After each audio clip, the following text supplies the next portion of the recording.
Hi friends, welcome to my channel.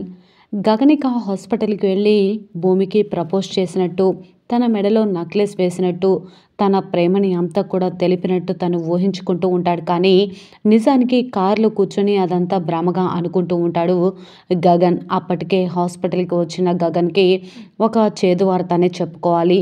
ఎందుకంటే అప్పటికే భూమిని డిశ్చార్జ్ చేసి శరత్ చంద్ర ఇంటికి తీసుకొని వెళ్తాడు. ఇంటికి వెళ్ళిన భూమికి అపూర్వ చేతనే దిష్టి తీపించి ఇంట్లోకి తీసుకువెళ్తాడు. అమ్మ భూమి, నీకు ఏర్పాట్లు చేశాము. ఎందు గది ఖాళీగానే ఉంది కదా, ఆ గదిలో నీకు అన్ని ఏర్పాట్లు చేశాము. నువ్వు అక్కడ ఉండొచ్చు.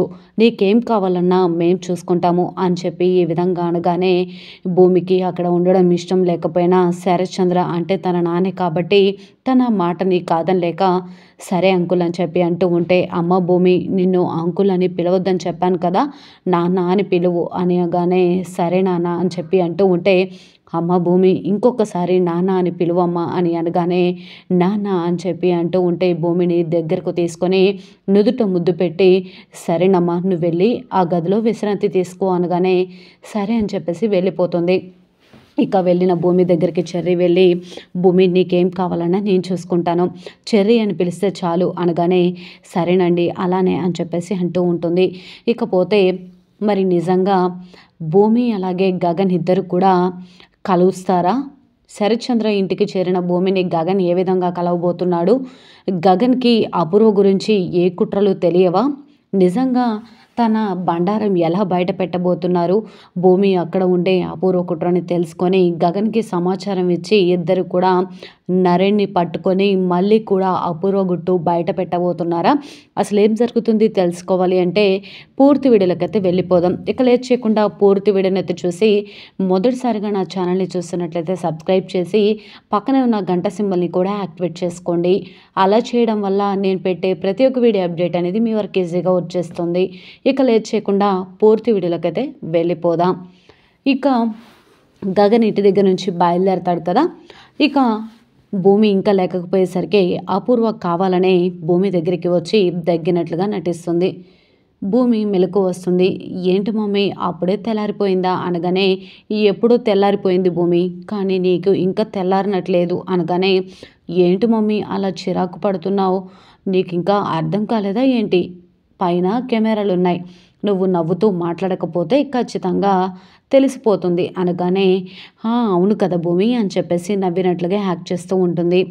అవును, నువ్వు నేను ఉదయాన్నే లేచేసరికి స్ట్రాంగ్ కాఫీ పట్టుకొని నా దగ్గర నించొని లేమా బుజ్జి బంగారం భూమి అని చెప్పి నిద్ర లేపుతావని అనుకున్నాను, కానీ నువ్వేంటి ఇలా నిద్ర లేపావు అనగానే అయ్యో నీకోసం ముందే జ్యూస్ ప్రిపేర్ చేశాను, కాఫీ కూడా తీసుకొచ్చి అక్కడ పెట్టాను అనగానే అవునా అని చెప్పి అంటూ ఉంటే అవును భూమి నీకేం కాలో చెప్పు అని అంటూ ఉంటే వెంటనే భూమి ఇలా అంటూ ఉంటుంది, అవును కానీ ఆ కాఫీ తీసుకొచ్చి ఎంతసేపు అయింది అనగానే జస్ట్ ఒక అర్ధగంట అవుతుంది అంటే అనగానే అంటే ఆ ఫ్లాస్క్లో ఊరబెట్టిన కాఫీని నాకు పోద్దాం అనుకుంటున్నావా అనగానే కాఫీని ఊరబెట్టడం ఏంటి భూమి అనగానే అవును నాకు ఫ్రెష్గా లేకపోతే తాగబుద్ధి కాదు అని అంటూ ఉంటే తేక చేస్తానా వెళ్ళొస్తానని చెప్పేసి అపూర్వ బయటికి వెళ్తుంది కాఫీ తీసుకురావడానికి.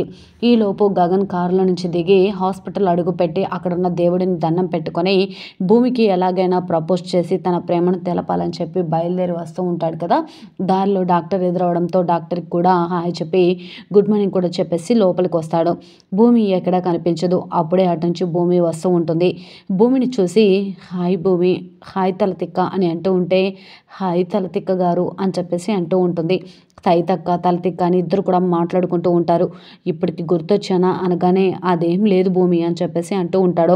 అయినా ఆ చేతిలో ఏంటి అనగానే నీకోసమే ఇద్దామని తీసుకొచ్చాను, నువ్వు నా ప్రాణం కాపాడావు కదా అంటూ ఉంటే అంటే మీ ప్రాణం ఖరీదు ఒక నెక్లెస్ అనమాట అనగానే అయ్యో అది కాదు, అమ్మ తనకి కాబోయే కోడలి కోసం స్పెషల్గా చేపించింది అని అంటూ ఉండగా భూమి వెంటనే అదేంటి మరి ఇక్కడికి తీసుకొచ్చారు, నాకెందుకు ఇస్తున్నారు అనగానే వెంటనే అంటే నేను చెప్పేది నీకేమీ అర్థం కావట్లేదా తైతక్క అని చెప్పి అంటూ ఉంటే ఏమీ అర్థం కావట్లేదు అని ఈ విధంగా అంటూ ఉంటుంది. వెంటనే ఇక ఇలా అంటూ ఉంటాడు గగన్, నేను సూటిగా చెప్తాను, నా మనసులో ఉన్న ప్రేమని అర్థం చేసుకో అని అంటూ ఐ లవ్ యూ అని చెప్పగానే భూమి చాలా సంతోషపడుతూ ఉంటుంది. తన కళ్ళ వెంట నీళ్ళు వస్తూ ఉంటాయి. ఏంటి తైతక్క ఏం మాట్లాడట్లేదు అనగానే నేను ఈ మాట కోసం ఎన్నాళ్ళ నుంచో ఎదురు చూస్తున్నాను అని చెప్పేసి ఐ లవ్ యూ టూ అని చెప్పగానే నెక్లెస్ తీసి భూమి మెడలో వేసి భూమిని గుండెలకు హత్తుకొని చాలా అంటే చాలా సంతోషపడుతూ ఉంటాడు గగన్. తనని ప్రేమించినట్లుగా అంతా కూడా ఊహించుకుంటాడు కారులో. ఏంటి ఇదంతా కలనా అని చెప్పేసి అనుకుంటూ భ్రమపడి వెంటనే ఇక ఇలానే యాస్టీస్గా భూమి దగ్గర నా ప్రేమని ఎక్స్ప్రెస్ చేయాలని చెప్పేసి బయలుదేరి హాస్పిటల్కి వస్తాడు. అప్పటికే భూమి డిశ్చార్జ్ అయిందని నర్స్ చెప్పడంతో షాక్ అయిపోతాడు.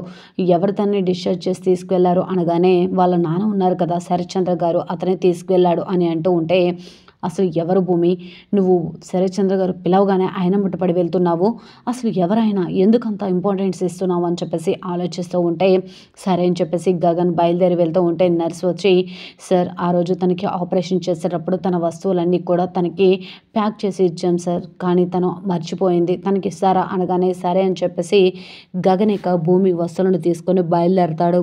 ఇకపోతే శరత్చంద్ర కార్ డ్రైవ్ చేస్తూ ఉంటాడు. భూమి అపూర్వ ఇద్దరు కూడా కార్లో కూర్చుంటాడు. అపూర్వ చాలా చిరాకు పడుతూ ఉంటుంది భూమి వైపు చూస్తూ. దారిని పోయి దరిద్రాన్ని నెత్తురు పెట్టుకోవడం అంటే ఇదే. అయినా భూమి ఆ శారద వాళ్ళ ఇంటికి వెళ్తుంది కదా, ఇక్కడికి తీసుకురావడం అవసరమా, నాతోని ఇక్కడ కూడా సేవలు చేపిస్తాడా ఏంటి బావా అని చెప్పేసి అనుకుంటూ ఉంటుంది అపూర్వ. వెంటనే ఇక ఈ విధంగా అనుకుంటూ, ఏంటి బావా అయినా భూమి అక్కడికి వెళ్ళేదే కదా అని అంటూ ఉంటే, ఏంటి అపూర్వ ఏం మాట్లాడుతున్నావు, భూమిని మనం చూసుకోలేమా, వాళ్ళెవరో చూసుకోవడం ఏంటి, ఆయన నిన్న శారదని పంపించేసింది ఎందుకో మనమే భూమిని దగ్గరుండి చూసుకోవడానికి. నా చేతిలో తన ప్రాణాలు పోయాయి, నేను ఎన్ని జన్మలు ఎత్తినా ఆ పాపాన్ని చేతులతో కడుక్కోలేకపోయేవాడిని, కానీ దేవుడు మేలు చేసి నా చిట్టి తల్లి బంగారు తల్లి నా భూమికి ఏమీ కాలేదని చెప్పేసి ఈ విధంగా శరత్చంద్ర అనుకుంటూ అపూర్వతో అంటూ ఉంటాడు. ఇక ఇంటికి వెళ్ళిన తర్వాత కారు దిగిన భూమిని అందరూ కూడా రిసీవ్ చేసుకుంటారు. వెంటనే గుమ్మంలోనికి తీసుకొచ్చిన భూమికి దిష్టి తీయాలని చెప్పి శరత్చంద్ర అనగానే అపూర్వ వెంటనే మీరా ఆ ఏర్పాట్లు అంటే చూడు అనగానే సరే వదినని చెప్పి మీరా వెళ్తూ ఉండగా, మీరా కాదు నువ్వే దిష్టి తీయి, కన్న తల్లిదండ్రులుగా అది మన బాధ్యత, వెళ్ళు అని చెప్పి అనగానే సరే బావ అని చెప్పేసి ఇష్టం లేకపోయినా కూడా అపూర్వ దిష్టి నీళ్ళు తీసుకొచ్చి దిష్టి తీసి భూమిని దుట్టున బొట్టు పెట్టి లోపలికి కుడికాలు పెట్టి వెళ్ళమ్మ భూమి అనగానే భూమిని తీసుకుని అందరూ కూడా లోపలికి వెళ్తారు. ఇక కోపంగా గగన్ అయితే ఇంటికి వెళ్తాడు. ఇంటికి వెళ్ళిన గగన్ చూసి శారద ఏంటి గగన్ ఏమైందిరా అని అంటూ ఉంటే, అమ్మ ఆ భూమిని డిశ్చార్జ్ చేసి ఆ శరత్చంద్ర గారు ఇంటికి తీసుకుని వెళ్ళాడమ్మా అనగానే ఒక్కసారిగా షాక్ అయిపోతారు. సరేలే గగన్ ఎక్కడున్నా భూమి సంతోషంగా ఉండడమే కదా మనకు కావాల్సింది అనగానే, అయినా భూమి ఏంటమ్మా ఆ శరత్చంద్ర పిలవగానే అలా వెళ్ళింది అని అంటూ ఉంటే, ఎందుకు గగన్ అలా అంటావు, తనకి శోభాచంద్ర గారైనా శరత్చంద్ర గారైనా చాలా గౌరవం, ఆ అపూర్వ వల్ల ఇదంతా జరుగుతుంది, కానీ శరత్చంద్ర గారికి మనకు ప్రత్యేకంగా పెద్ద పగలేమీ లేవు కదా అన్నట్టుగా మాట్లాడుతూ ఉంటుంది. మరి నిజంగా భూమి అక్కడ ఉన్నా కూడా గగన్ గురించి ఆలోచిస్తూ ఉంటుంది, గగన్ ఇక్కడ ఉన్న భూమి గురించి ఆలోచిస్తూ ఉంటాడు. మరి ఇద్దరు కలిసేదెలా, భూమి అక్కడ ఉండి అపూర్వ కుట్రలను బయట పెట్టి గగన్కి చెప్పడంతో గగన్ ఇక మరి నేరుగా వచ్చి శరత్చంద్ర ముందు అపూర్వ కుట్రలు బయట పెట్టబోతున్నారా?